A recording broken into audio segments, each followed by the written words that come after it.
ماہ محرم الحرام اسلامی تقویم کا پہلا مہینہ تاریخ اسلام میں بے شمار عظیم واقعات کی یاد دلاتا ہے۔ یہی دن ہمیں حضرت حسین رضی اللہ تعالی عنہ اور ان کے رفقا کی بے مثال قربانیوں کی بھی یاد دلاتا ہے، جنہوں نے میدان کربلا میں صبر و استقامت اور دین کی سربلندی کے لیے اپنی جانوں کا نذرانہ پیش کیا۔ الغرض یوم عاشوراء کی عظیم فضیلت اور نبی کریم صلی اللہ علیہ وسلم کی سنت کی پیروی میں جامعہ میں ہر سال محرم الحرام کو 2 دن کے روزوں کا خصوصی اہتمام کیا جاتا ہے۔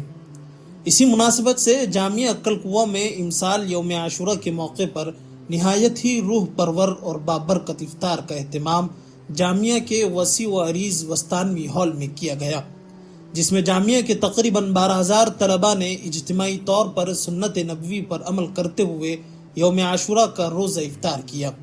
افطار میں کھجور، پانی، پھل اور چکن بریانی کا اہتمام ہوا، جس کو سبھی نے مل کر سیر ہو کر کھایا۔ روحانی ماحول، محبت و عقیدت سے لبریز فضا اور دینی شعور سے بھرپور اس بڑے پیمانے پر روزے کا اہتمام جامعہ کی دینی بیداری کا عملی ثبوت ہے۔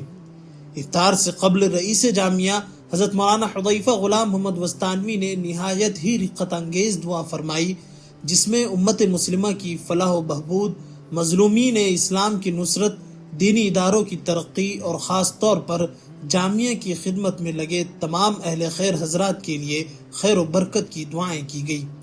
اس پرنور افطار کے کامیاب انعقاد پر جامعہ کے ذمہ داران، بالخصوص رئیس جامعہ حضرت مولانا حذیفہ غلام محمد وسطانوی دامت برکاتہم، نائب رئیس جامعہ حضرت مولانا اویس وسطانوی صاحب دامت برکاتہم اور ناظم مطبخ حافظ عبدالصمد صاحب کی خصوصی توجہ شامل ہیں، جنہوں نے نہایت خلوص اور محنت کے ساتھ اس بابرکت عمل کو ممکن بنایا۔ اللہ سبحانہ و تعالیٰ ان کے خدمات کو قبول فرمائے اور مزید توفیقات خیر عطا فرمائے۔ جامعہ کلکوا کی بابرکت روایت کے مطابق آئندہ کل یعنی 11 محرم الحرام کو بھی اجتماعی افطار کا اہتمام کیا جائے گا، جو تمام اہل خیر ہی کے تعاون ہی سے ممکن ہو سکتا ہے۔ اس موقع پر تمام اہل خیر و اہل دل حضرات سے گزارش ہے کہ ثواب جاریہ کی اس بابرکت راہ میں دل کھول کر شریک ہوں اور طلبہ دین کے افطار میں اپنا حصہ ضرور لگائیں۔ جامعہ کلکوا نے یوم عاشوراء کے موقع پر اجتماعی افطار کی برکتوں میں عام مسلمانوں کو شریک ہونے کے لیے نہایت شفافیت کے ساتھ ایک آن لائن لنک فراہم کی ہے۔ اس لنک کے ذریعے ہر فرد آسانی سے اپنی استطاعت کے مطابق افطار میں تعاون کر سکتا ہے اور اس کار خیر کا حصہ بن کر روزے داروں کی دعاؤں کا مستحق بھی بن سکتا ہے۔ اس کے علاوہ آپ اسکرین پر دیے گئے QR کوڈ کا استعمال کر کے بھی تعاون کر سکتے ہیں۔ جزاکم اللہ خیر و احسن الجزا۔